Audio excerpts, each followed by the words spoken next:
जय हिंद साथियों, मेरा नाम है नितिन कुमार चारी और आप सभी का वसंत एजुकेशन हब पर बहुत ही स्वागत है। दोस्तों, आजकल बहुत ही एक कॉमन समस्या जो बार बार मैं ये देख रहा हूँ कि बच्चे सबसे ज़्यादा इस चीज़ को लेकर कन्फ्यूजन है कि सर हमारी डिग्री एफएसओ के इस परीक्षा के लिए एलिजिबल है या नहीं, क्या हम फॉर्म भर सकते हैं या नहीं। अगर हम भर सकते हैं तो हमें आप कृपया बता दीजिए कि किस आधार पे भर सकते हैं, क्योंकि जब फॉर्म भरा जाएगा ना तो आपको वहाँ पे एक ऑप्शन मिलेगा, उसमें आपको टिक करना रहेगा। तो आपकी डिग्री किस कैटेगरी की है, कहाँ पर आपको टिक करना है और किस टिक के माध्यम से आपका फॉर्म एलिजिबल हो जाएगा, किस तरीके से आपका फॉर्म भरा जाना चाहिए, किस तरीके से आप फॉर्म भरेंगे और आप एलिजिबल हैं भी या नहीं, ये सारी बातें आज हम इस शॉर्ट वीडियो के अंदर डिस्कस करने वाले हैं। ठीक है, तो चलिए वीडियो को बिना किसी देरी के शुरू करते हैं। मध्य प्रदेश खाद्य सुरक्षा अधिकारी की इस परीक्षा के अंतर्गत क्या मैं एलिजिबल हूं, यही हमारा प्रश्न है। क्या मैं एलिजिबल हूं या नहीं।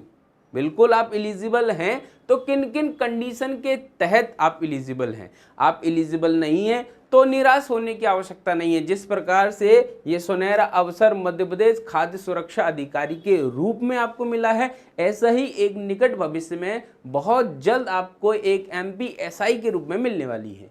यदि आप इसके लिए एलिजिबल नहीं हैं तो निराश होने की आवश्यकता नहीं है, आप एसआई के लिए एलिजिबल हैं, है ना। अभी जो 6-8 महीने का समय पूरे फोकस तरीके से आप इस पे जुड़े, यदि आप इसके लिए एलिजिबल हैं या नहीं, जो मैं अभी आपको बताने वाला हूं। यदि आप इसके लिए एलिजिबल नहीं है तो आप एसआई के लिए जुड़े। ठीक, एसआई के लिए भी आपको बहुत जल्दी सूचना दी जाएगी। ठीक है, चलिए जुड़ते हैं अब इसकी शैक्षणिक योग्यता से। आयोग ने स्पष्ट रूप से जो पहला पेज जारी किया है नोटिफिकेशन, सबसे नीचे एक लाइन लिख के दी है, वो है शैक्षणिक अर्हता। यही मैं आपको समझाना चाहता हूं। ठीक है, यहां पे लिखा हुआ है किसी मान्यता प्राप्त विश्वविद्यालय से, यानी कि यूजीसी द्वारा मान्यता प्राप्त होनी चाहिए।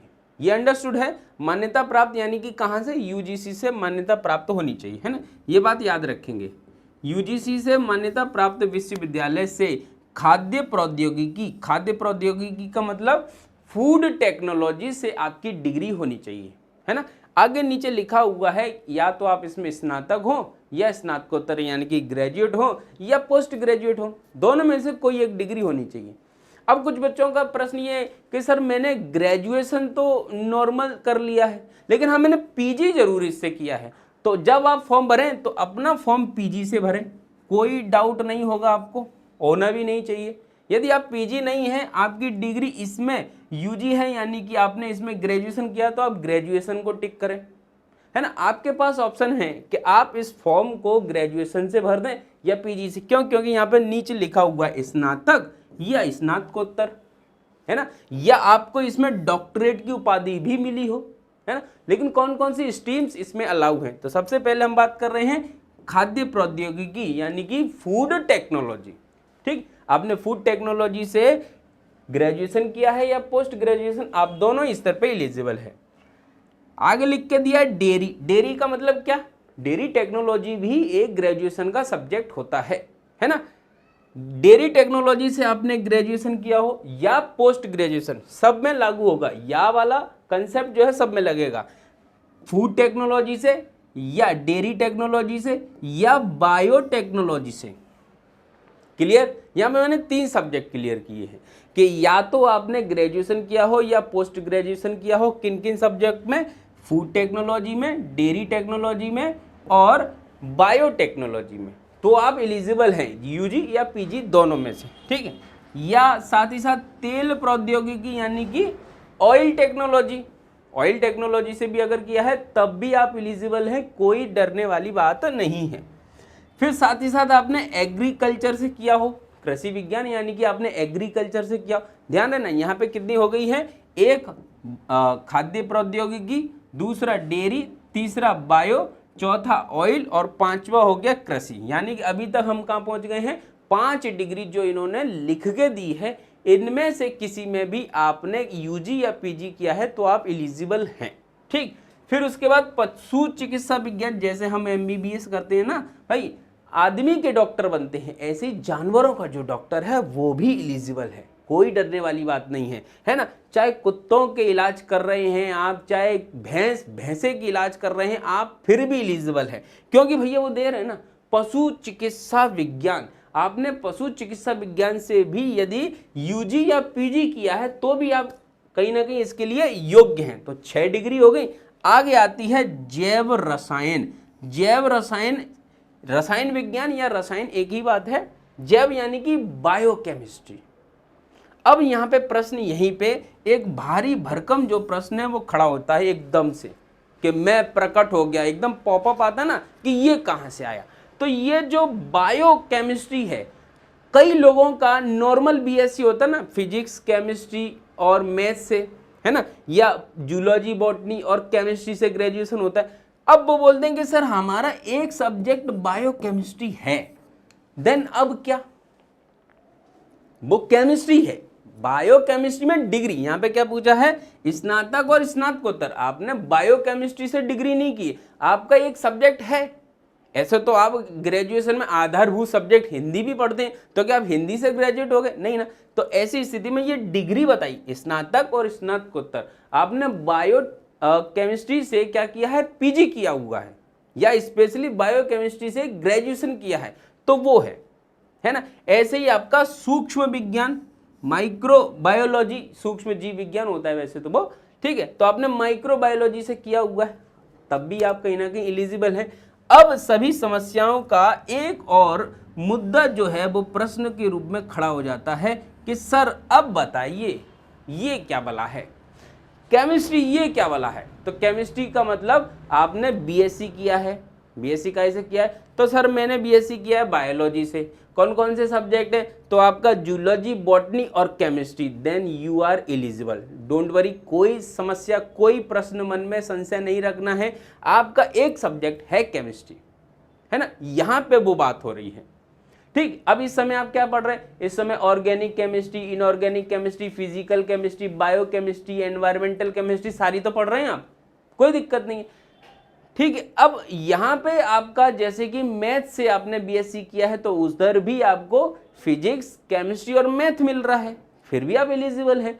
अब एक समस्या यहाँ पे आती है कि केमिस्ट्री, जैसे कि समस्या यहाँ पे ये भी आ रही है कि कुछ बच्चे ये हैं जो ये बोलते हैं सर हमने हायर केमिस्ट्री पढ़ा है। हायर केमिस्ट्री का मतलब जैसे हमने एक केमिकल इंजीनियरिंग वाले सब्जेक्ट से क्या ग्रेजुएशन किया है, तो केमिकल इंजीनियरिंग यानी कि रासायनिक अभियांत्रिकी।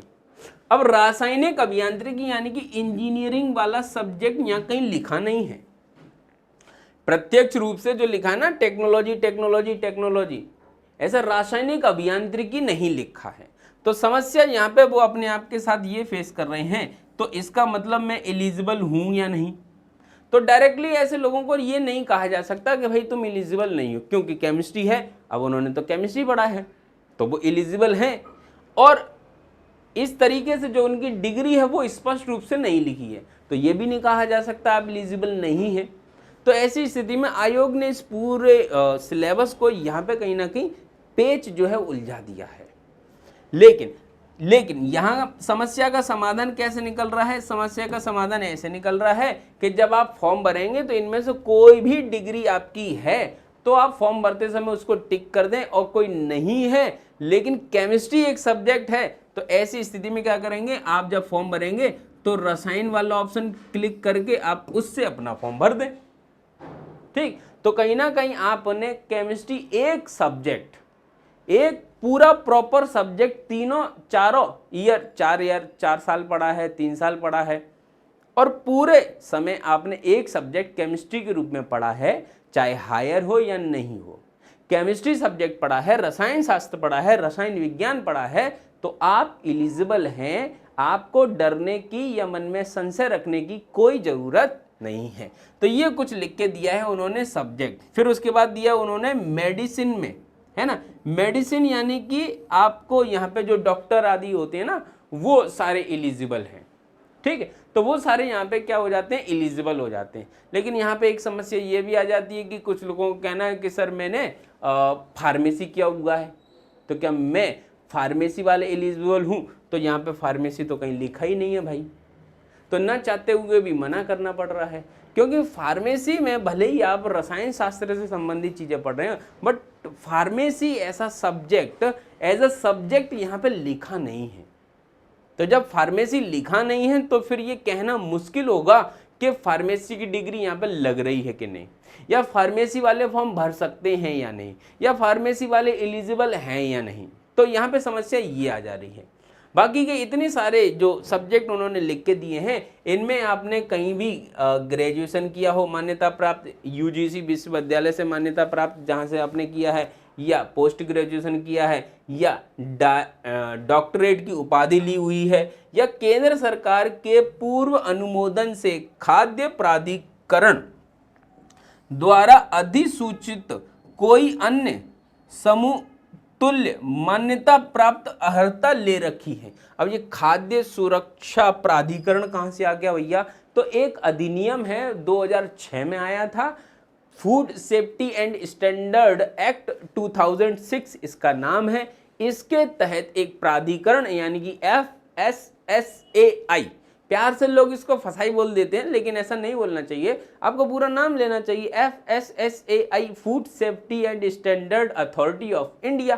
ठीक, इसके तहत आप इस प्राधिकरण के तहत अधिसूचित किसी भी समतुल्य विषय से यदि अर्हता रखते हैं तो आप मान्य हैं। ठीक है, यहाँ पे ये भी जोड़ दिया गया है, केंद्र सरकार के पूर्वानुमोदन से भारतीय खाद्य सुरक्षा एवं मानक प्राधिकरण खाद्य सुरक्षा मानक अधिनियम 2006 जो लिख के दिया है के तहत मान्यता प्राप्त है, तो वो व्यक्ति भी यहाँ पे एलिजिबल होगा। इतनी सी बात उन्होंने लिख के दी है, जहां पर बीच बीच में कहीं कहीं प्रश्न उठ जाते हैं कि सर मेरा क्या। तो आई होप आपको ये जानकारी क्लियर हो चुकी होगी कि आप एलिजिबल हैं या नहीं, और अगर फिर भी ऐसा संशय है तो आप सीधा आयोग से पूछ सकते हैं कि सर मैं डाउट में हूं, भैया बता दो मैं कैसे अपने आप को संतुष्ट करूं। वैसे मैंने जो आपको जानकारी दी है इसके माध्यम से मैक्सिमम चीज़ें आपकी क्लियर हो चुकी होंगी। यदि वीडियो पसंद आया है तो अपने ऐसे ही जो मन में डाउट लेके बैठे हुए बच्चे हैं उन तक ये वीडियो पहुंचा दो, जिससे उनका संशय खत्म हो जाए, डाउट खत्म हो जाए। ठीक है, और उसके बाद फिर सीधा तैयारी से जुड़े। तैयारी से जुड़ने के लिए आप हमें फॉलो कर सकते हैं, हमारे सोशल मीडिया हैंडल्स जो हैं वो आपको इसके डिस्क्रिप्शन में मिल जाएंगे। हमने आपके लिए एक बेहतरीन एक कोर्स भी लॉन्च किया है, जिसकी जानकारी आपको ऊपर लिखे हुए नंबर पे प्राप्त हो जाएगी। ठीक है, यदि जानकारी पसंद आई है तो आप हमें फॉलो करें और हमें सब्सक्राइब करें। इसी प्रकार के वीडियोस को प्राप्त करने के लिए बेल आइकन पे भी टिक करें। ठीक है, नमस्कार, जय हिंद।